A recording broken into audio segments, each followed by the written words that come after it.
Made from an old coat hanger, this particular tool, bent just right, is very useful in holding handlebar tape in place as you go along, so you can move your hands to other areas and the handlebar tape will not unravel.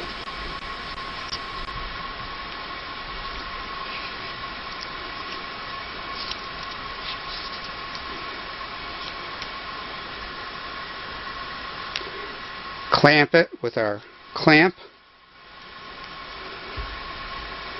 and we're ready to trim the end of the handlebar tape. Clamp is holding it nicely in place. As I'm pulling, I'm going to want to come up so there's only a small piece that covers the handlebar, so I can come and trim it as such.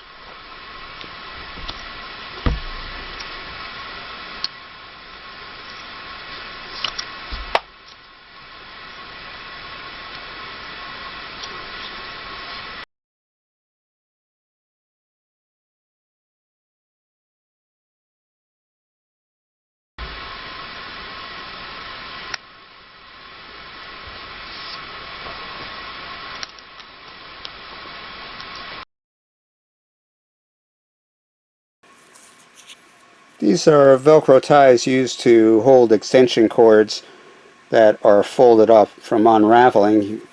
Cost pennies a piece. You get a whole bunch at Home Depot or Lowe's. I use them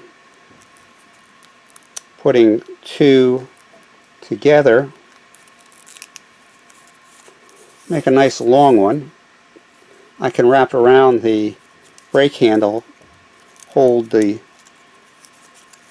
brakes open so I can get at the cable to recable on some of the brakes, such as the Shimano brakes, or I can, with the right tension, I can hold those brake pads right up to the rim tight enough so I can work with the brake pads and align the pads to the rim. We will now install the cable into the housing.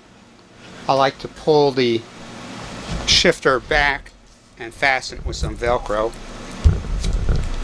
This makes it easier to insert the cable. I'll take the cable, pass it through,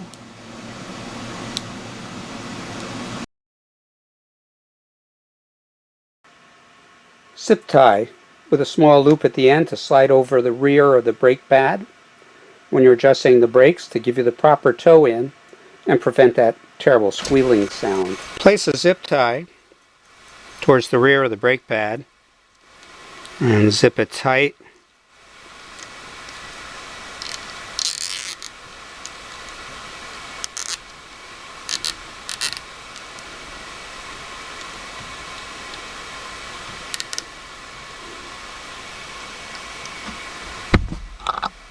Do this to the other side. Now let's Velcro the brake handle all the way back against the handlebars.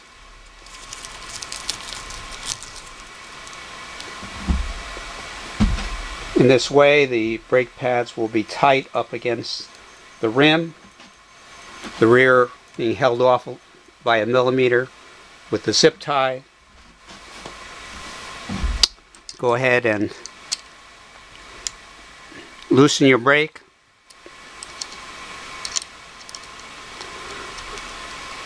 Adjust the brake pad so it sits high in the rim but does not touch the rubber of the tire, or you're going to blow out the tire every time you brake. Make sure the back and front are up against the rim, not the tire itself. Tighten. Release the Velcro, slide off the two zip ties. One of the perennial problems we bike builders and repairers have is tightening the bolts on the chain rings. They give you a small little tool to hold the back of the bolt while you tighten the front with an Allen wrench. It is really tough to do. Pick this up at a garage sale for $1 or so. Filed down the end so it can fit in the back as we tighten that chain bolt.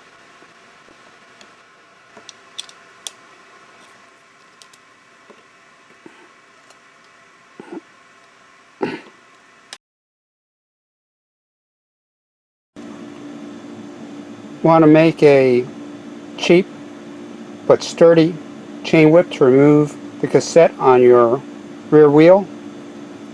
Pick these pliers up for 50 cents at a flea market.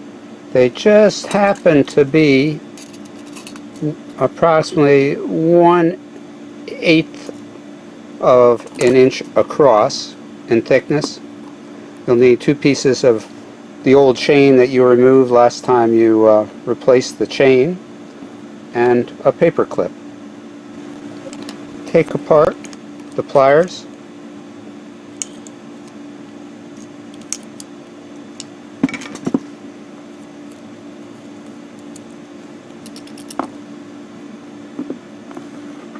This is the end that we're going to use. We're going to attach the chain, or pieces of chain, as such. We'll bend the paper clip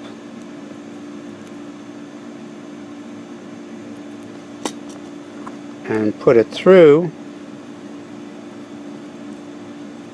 the chain,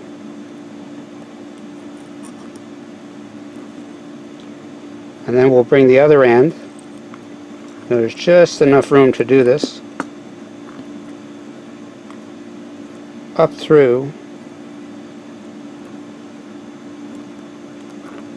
the other side of the chain.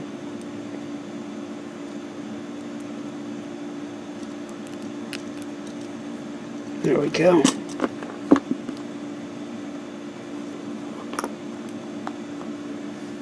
Now we're set to rock and roll. Place the chain on one of the cogs of the cassette as such. Pull up with your fingers on the handle of the pliers and go ahead and remove the locking nut at the end of the cassette. Lock nut, pliers, and we should be able to lift off the entire cassette.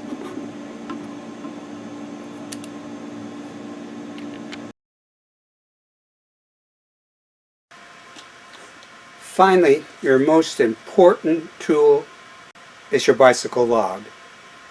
Keep track of everything you do. This includes the date, the odometer reading, the item you worked on, and the comments as to whether it was replaced, fixed, oiled, or the wheel was changed. The log will help you anticipate replacement of items as they wear.